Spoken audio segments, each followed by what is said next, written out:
Hey, how's it going, you guys? It's SpiderCo64 here again with another video, and really to continue the trend of talking about superhero movies. Today I'm here to talk about a very old superhero movie that I grew up with, but I think but I actually watched the second movie first instead of the first movie. Don't blame me, I didn't have the first movie. But yeah. By the title of this video, we will be talking about we are going to be talking about the 2002 Spider-Man movie.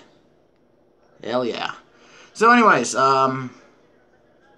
yeah, my nose was itchy, so that's why I did that. Yeah.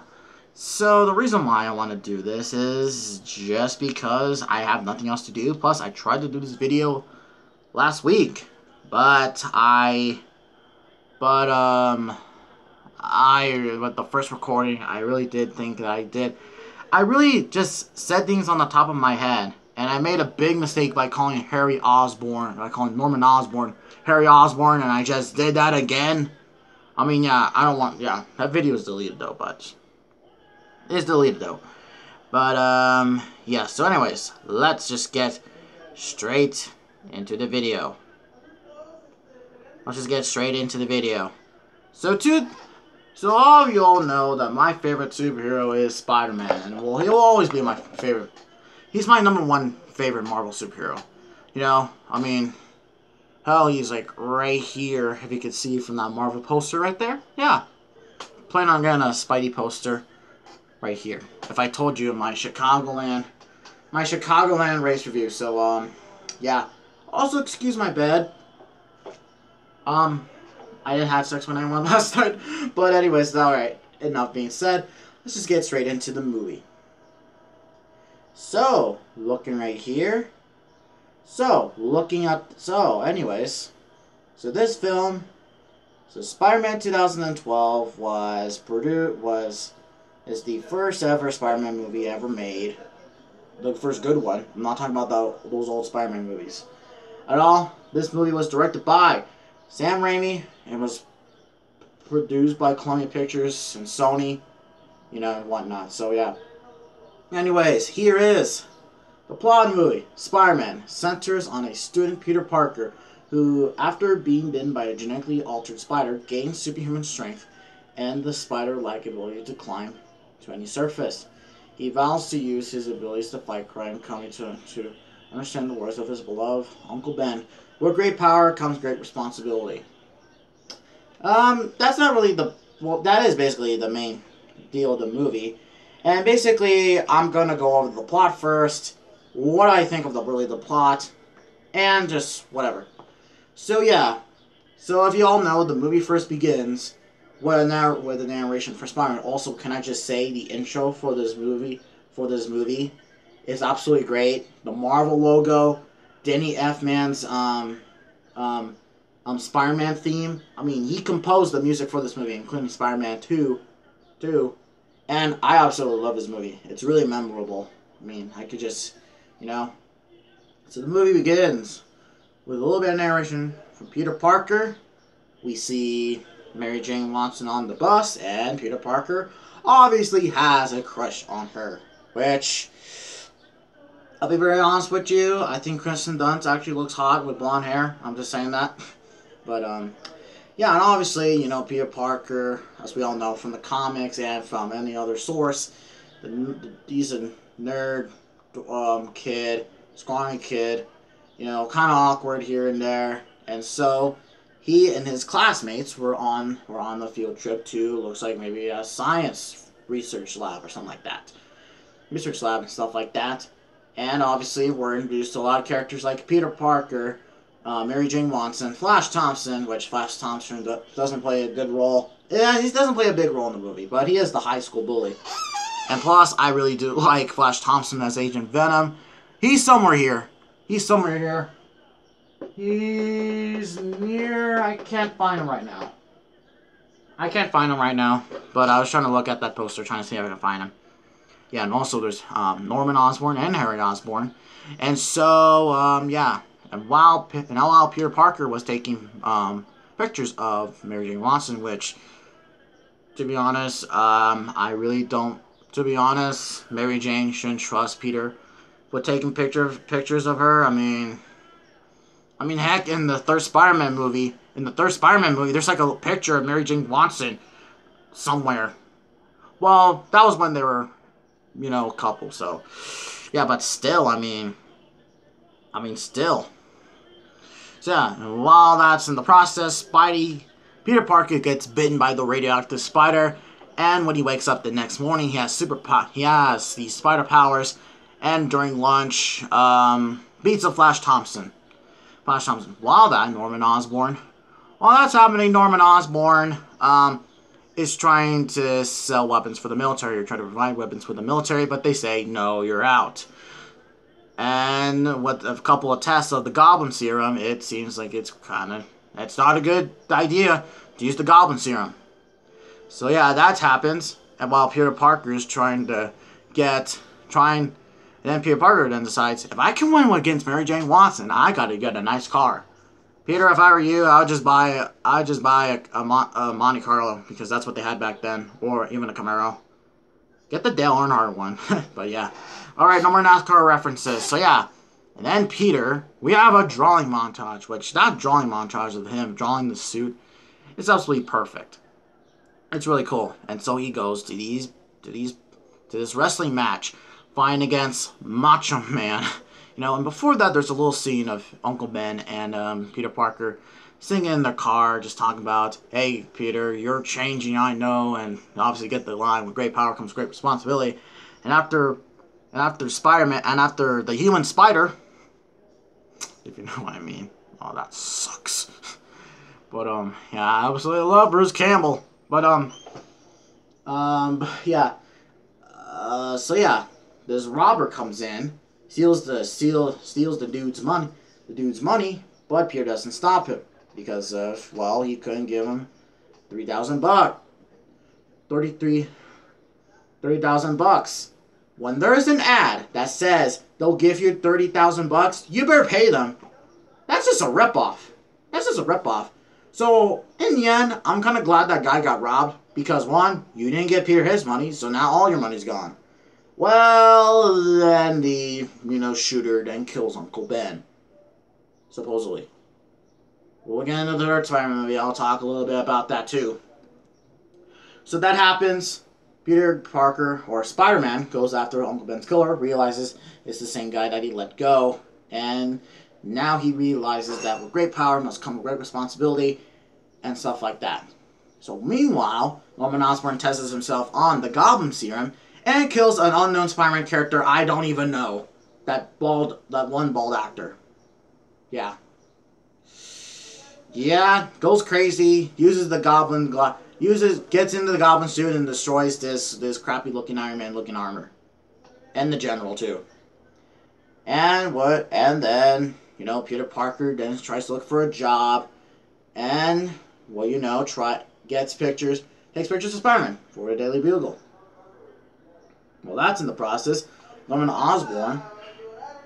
Well, that's in the process. There's these people that are trying to say, you're wrong, Norman. Well, we get, I think, the best line ever stated by a villain. Watch me.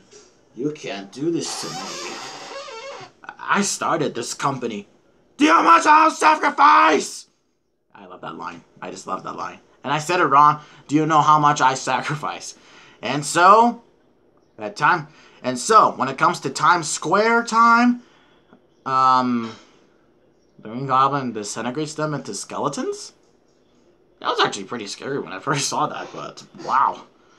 And so, yeah. So, yeah.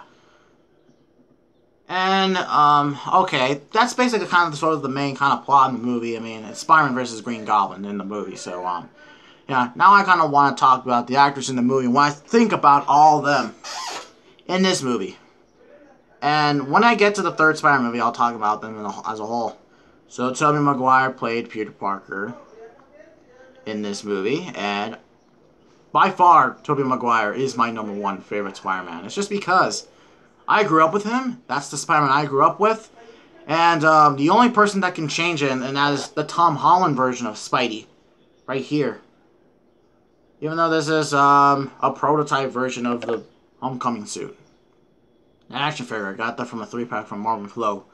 But, yeah. But, yeah, I mean, he's the perfect, he was a really great Peter Parker in this movie.